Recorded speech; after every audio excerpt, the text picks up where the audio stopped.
welcome to my tent, a place to hear life experiences, different opinions, a range of journeys, and a viewpoint different than our own. A place to challenge our own thoughts, a space to learn a little bit, and I promise some fun along the way. I believe we're better when we let a range of people into our tents, so welcome to mine.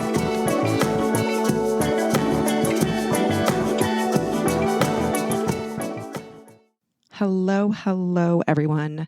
Welcome back to my tent. I am excited to be back with a solo episode today. But before we get into today's content, I just want to take a second to thank everyone who has been listening, responding, sending me messages, sharing your thoughts about the podcast, and just being generally so supportive. It's been really fun. I've started interviews. I've gotten quite a few actually under my belt so far, and there's a lot of awesome content to come. So thank you, everyone. Going to switch gears to a slightly more depressing topic, and that is my journey with grief, and in particular, death of a parent. My dad, Pop, died just over 3 years ago, and it was not something I don't really think anyone expects to go through this, but not something I'd had a lot of experience with death in general prior to him dying. And it was a journey that I still continue to traverse today. So I want to talk a little bit about that. But to back up, because I always get questions about my family when I'm talking on Instagram, mainly because it is a super partridge family blended situation. So here's the deal. My mom and my dad got married, and they had my brother and they had me, but they got divorced pretty early on. I'm talking, I was extremely little.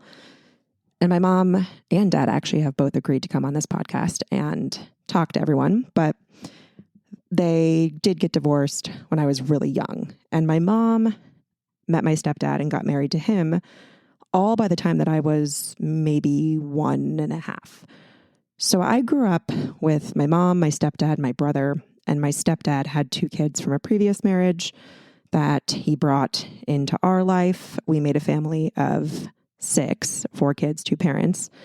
My dad got remarried, had my brother and my sister, and he is actually now remarried again and lives in Portland, Maine. But yes. So we're going to be talking about my dad, Pop, who is actually my stepdad, but I never use step, half, whole, biological. It just doesn't matter to me. And in my life, family does not have to be blood. And this man had a huge part in raising me. So hope that clarifies. If I ever put up a story or something and I say, oh, I called my dad, and people will say, isn't he dead? Not meaning it in a mean way, but I hope that clarifies before we get into this episode. All right. So my stepdad, Pop, and my mom live in Tucson, Arizona. And I'm going to talk first about the journey of finding out he was sick and that time in between that diagnosis and his passing away. I also want to try to focus this episode mainly on the things that I went through. And it's not because I don't think his journey was really important, but he was a pretty fiercely private person. And so I'll give some high levels here and there of things that the majority of people would be able to either infer or know. But I won't talk too much about the in-depths of what he went through, because that was his journey. And in my personal opinion, I get a little uncomfortable sharing anything that I don't have the personal experience on. I wasn't the one that was sick. So I'm going to try to focus this on my feelings around it and my journey and give you a little bit of background on what was happening with him, but it won't be too focused on that. So about a week after my husband and I got married in 2018, we found out my dad had terminal cancer. And it was a really wild world at that point, because we had just come up off this super high of getting married, having this beautiful wedding, to this point that sort of took the world out from underneath my feet. And I remember the day that I found out, because my mom who frequently still texts me, call me when you're off work or call me when you get a second. But the day that she had sent me that text, I knew for some reason, something in my gut was telling me something bad happened. And I don't know why, but I just felt it. So when I got home and I called my mom and she told me what we knew, I legitimately fell to the floor. And when I used to see people maybe in movies or in books that said, I fell to the ground in grief, I always thought that they were lying, but I literally did that. So I was laying on the ground. My husband, of course, is at a business dinner. So I'm texting him saying, please come home when you can. I need you to come home. And obviously he's peppering me and pressing me for questions, but I don't want to give him the exact reason to the point where I finally just said, Pop is terminal. You need to come home. He eventually did. And we're, processing all of these emotions from there. The period after was interesting because you're sort of grieving a person that's alive. And that's a little bizarre because when you're with them, you don't want to make that the focal point because you want to spend your time with them as beautifully as you possibly can. But there's also no way to necessarily avoid what's happening.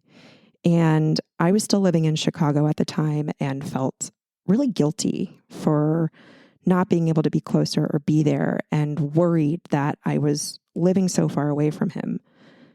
And I really struggled with that distance piece and tried my best to get there as much as I could. But he was also really big on us still living our lives because we weren't exactly sure at this point the timeline.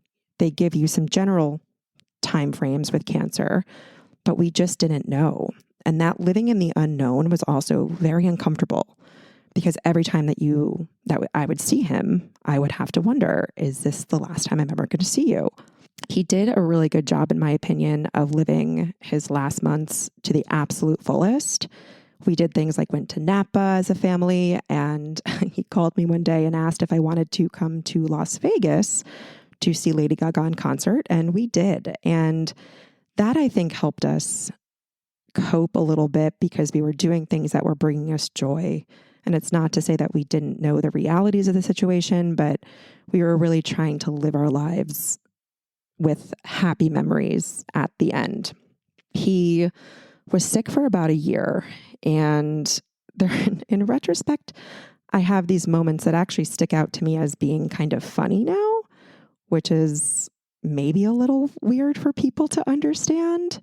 But the last time that I saw my dad, I had gone home to Tucson and I gave him a hug as I was leaving for the airport. And he looked at me dead in the face and he said, I love you. I'll see you later. And then goes, well, actually, maybe I won't. And I laughed. I laughed in that moment because it was almost just so morbidly funny that it made me cackle a little bit. But of course, when I got into the Uber to go to the airport, I lost it. Hysterically crying in the Uber. We get to the airport. My husband and I sit down at a bar restaurant to get some food. I'm sobbing with sunglasses on. And at this point, Duke knows to just leave me. He said, can I do anything? I said, no, leave me be. So Duke starts to work. He gets on his computer and he's working. And this woman who is serving us is looking at me like, blink twice if you need help. Because I am just sobbing uncontrollably. And Duke is sending work emails. Because she obviously didn't know the situation at hand. But that ended up being the last time that I saw him. And the day that he died, my mom called me and said, this is it. We knew at that point. And it was in the morning and Duke was already on the computer trying to get me a flight out to Tucson from Chicago. And I get to the airport and I am waiting in line at the terminal. I'm waiting to board the plane. And my mom calls. I pick up the phone. She tells me that he was gone. I, of course, burst into tears. And I'll never forget this because the person in front of me, this wonderful girl, probably around my age, turned around and she clearly didn't know what to do because grief is weird and crying hysterically at an airport is weird. And she looked at me and said, do you want some almonds? She had almonds in her hand. And I just looked at her. I said, no, thank you. I get on the plane. I eventually make it back to Tucson. And that night was just weird. You walk into this house where you know that there's something missing. And all of us that were there at the time, my mom, my brother, and myself, we were having the weirds. We didn't know what to do or what to say. It's so monumental that you almost just can't speak. That's the only way that I can explain it. And I was there for a couple days and trying to get some stuff in order. But I just remember feeling almost like my brain was empty. That's kind of one way I can explain it. It was almost like my brain was fuzzy and dull and empty and nothing was passing through it. And in hindsight, I think it's because my brain was trying to protect me because I knew I had to get through those days and I had to deal with what was coming. And I almost just felt like I was moving through molasses in those times. And we had to plan a lot of things. And this is something that I also had an odd experience with because my family doesn't really do funerals. For example, my grandfather died in 2014 maybe, and we had an open bar for him. You know, my family typically gets cremated, but my dad had some pretty specific wishes to be at a specific cemetery in a specific church. And of course, we were going to honor those wishes. So we lived again in this really weird time frame where he had died, but we hadn't had his funeral yet. That was a couple weeks later. And so I had to live in this world where we didn't have closure.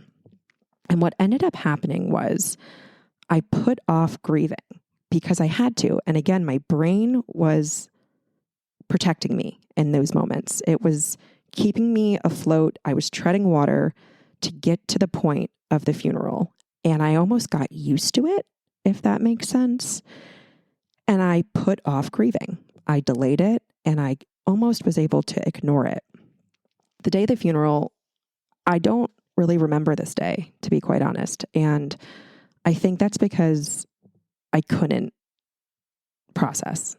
It was a really strange moment to be in a church, first off, for a funeral, because I've only been to one other funeral in my life, I think, in a church, and have my dad in there in a casket and hearing, people speak. I almost felt like the world was spinning around me, but I was standing still. And it was a really twilight zone of a day. But I'll tell you another funny story because my family also doesn't have a lot of experience with this. We are at the burial ground, the cemetery, and we're sitting there and the coffin is being lowered into the ground. And all of a sudden, one of my brothers says, Raph. And we realize that the temporary headstone has his name misspelled. The Ralph was missing an L. It said Raph. And my entire family lost it. We were laughing. The groundspeople were so uncomfortable because we couldn't keep it together. It was almost this moment where it felt good to sort of have a comical piece to this. I think it got us all out of our weirds a little bit. And luckily his permanent headstone is not misspelled. But basically the casket hits the ground. We're like, we got to go. We got to get out of here. And then we ended up doing a big celebration for him afterwards at a place that meant a lot to him. And that's where we got to celebrate and kind of embrace the way that we typically do things with remembering loved ones. But yeah, that was that experience there. So that was a lot of my experience of finding out, living this odd, grieving the person while they're alive, and then the ultimate death being a little bit delayed because the death and the funeral were at different times. But I initially thought, I'm doing really well. I am doing great. I feel like I'm coping. I feel like I'm not losing my mind. I'm really proud of myself for how I'm showing up. And it turns out I got whacked with grief about 6 months after my dad died. And I think there was a couple different reasons for this. And everyone's journey is going to be so different with grief. But for me, when I'm talking to people, whether they're grieving a loved one or really pretty much anything, the one thing that we can all agree on is grief is not linear. And I witnessed that firsthand. But it really threw me for a loop because here I am 6 months post my dad's death, and I really started to struggle.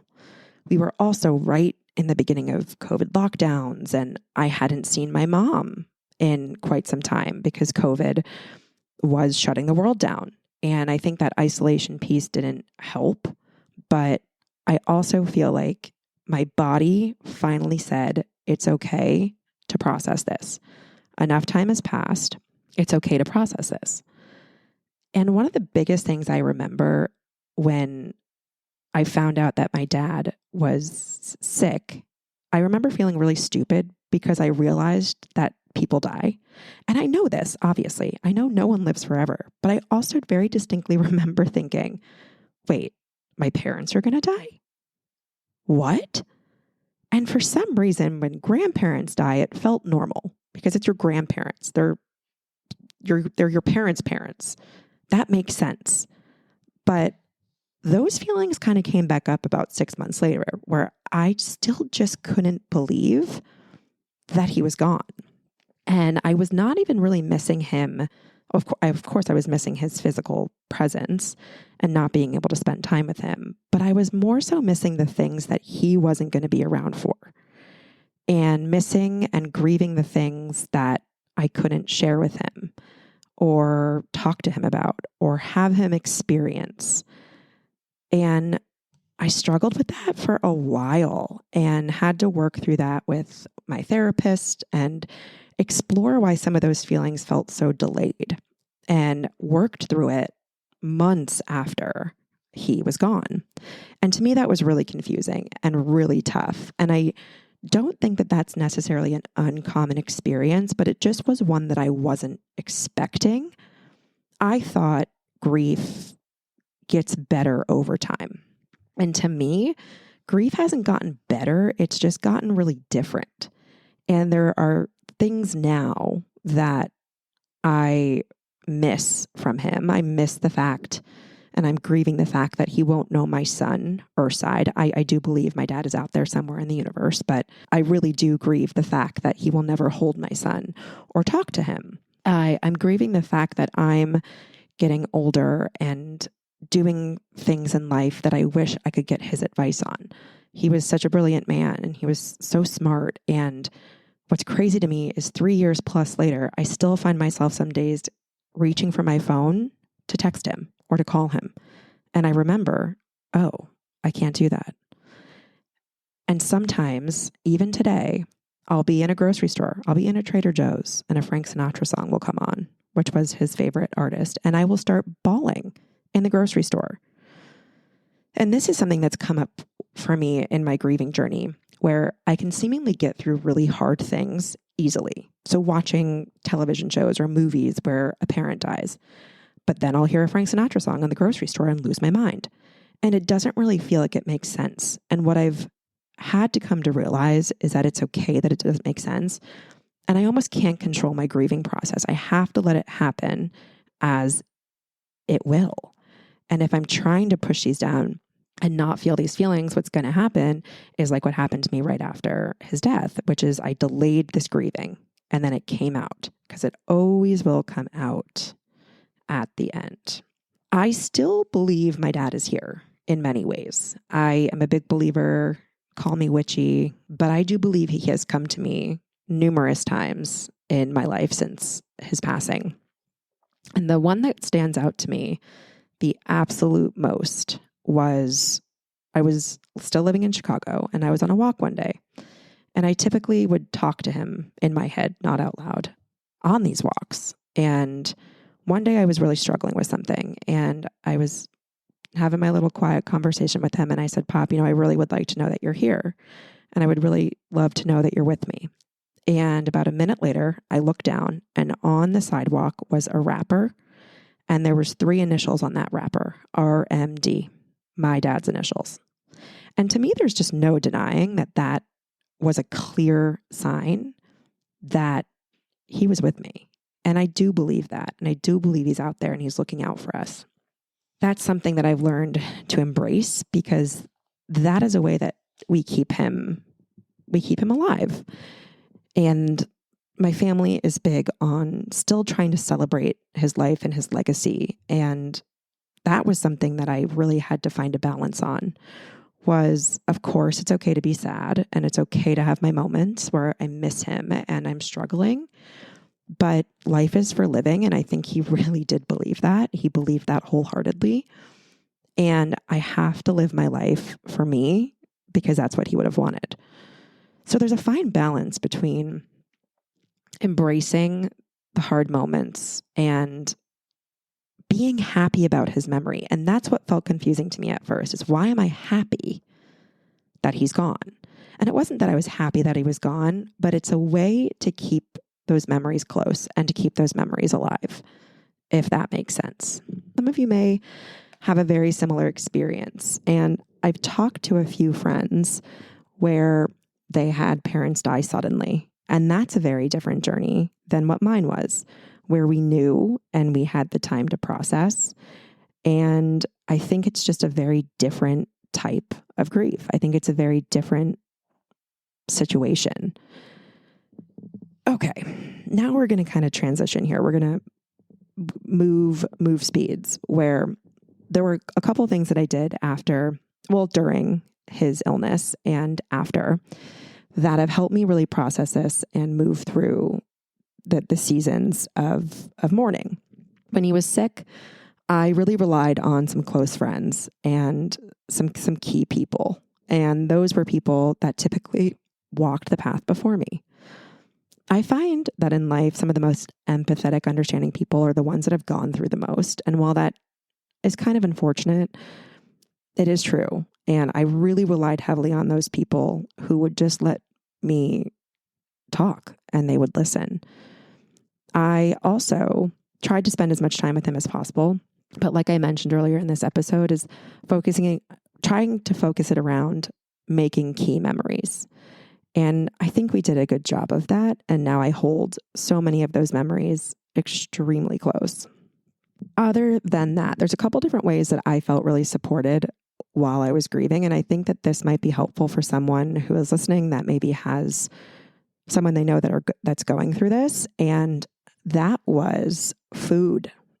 I love food in general, but my mom also agrees with me on this, and she'll tell you the same thing. Right after, it's really hard to manage everything. You're managing the next steps for funerals or for arrangements. You're barely functioning as a person.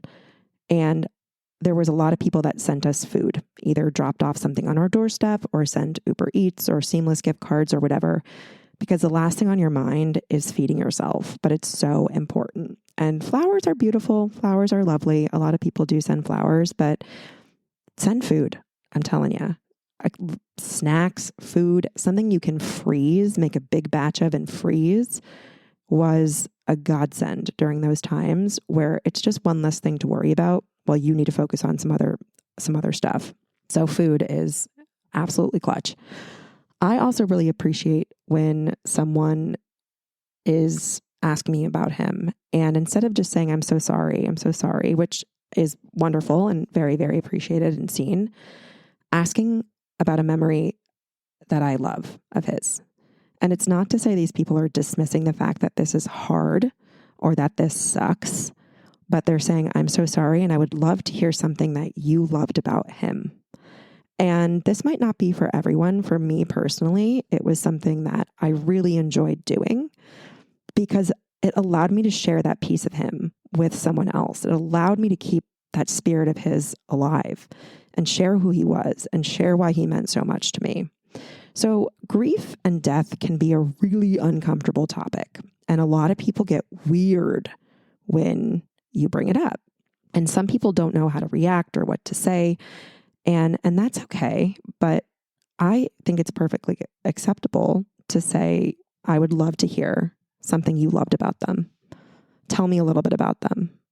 If you're up for it, tell me a story. Tell me a memory. tell me the nickname he used to call you and why. Don't shy away from saying, this is really tough and I'm here to listen. And I'm here to hear the bad and the good if you're willing to share that with me. That was always something that's really helpful. A couple of my friends in particular are incredible about checking in with me on days that are monumental. So birthdays or the anniversary of his passing, just a sweet note that says, no need to respond. I'm thinking of you today and I love you. And just knowing that people are there in that capacity made me feel a lot less alone. The interesting thing with grief, in my opinion, is when it happens in a family and there's siblings and it's a parent, all of us handle it and experience it very differently. And the one thing, if you're going through this right now, and maybe you're struggling with the fact that your family's not even really agreeing on how to grieve, which I think I've heard from people is actually kind of common. My therapist gave me this analogy that was super helpful. And that was, think of grieving with a collective group of people that loved that person as driving in a car. Everyone's sitting in a different seat, and that car gets T-boned by a truck. Everyone's fine, but you get T-boned. Think about how differently that impact's going to feel based on where you're sitting. If you're in the driver's seat versus the back seat or the trunk, how is that impact going to feel? And that's going to be different than the person that's sitting next to you. And for some reason, for me, that just clicked. That made sense, where I felt like a little angry sometimes, where I felt like my siblings or my mom wasn't as upset as I was about certain things. But bringing me back to that analogy helped me really also understand there was things that I probably didn't personally struggle with that they did. But we can all agree that we loved this person and we miss them greatly. I so appreciate you giving me the space to just talk about my experience here and what it feels like to lose someone that I really, really, really loved. And I miss every single day. And I wish he was here. His memory is a blessing, and he has left me with so much in this world, including the inspiration for this podcast, the big tent. He was a big tent guy. And to this day, I still get to connect with people who knew him, either his old coworkers or business peers. And hearing some of their stories is always also so welcomed in my life and brings me a lot of joy. Not to mention, Ronan's middle name is Ralph, was my dad's name. So there is a little piece of my son with my dad, who actually technically was not related to me in a blood sense by any means, but that matters 0% in my opinion. If you're going through this right now, if you're going through a season of grief, I'm holding space for you and sending you love. And I just want you to know that however you're feeling is normal, and however it's showing up for you is okay. It's maybe not going to look like the person to the right or the left or your friend, but it's your journey, and embrace that. And I'm here if you need an ear, and I'm sending you all a big, big, big hug. If this is something that you're traversing right now or still kind of in the midst of, or you're 3 years past and still sometimes cry in a grocery store like I do. All right. This was a heavier episode than others, but a topic that's really close to my heart. And I'm pretty open about talking about things like this because I have found that level of support on the opposite side by sharing my vulnerability. And I just really am grateful for this space. Let me know if you have any relation, have experienced something similar, or if you want to tell me a story or a memory about someone that you loved that has now passed. I would love to hear it and hold that space for you. Talk to you next time. Love ya.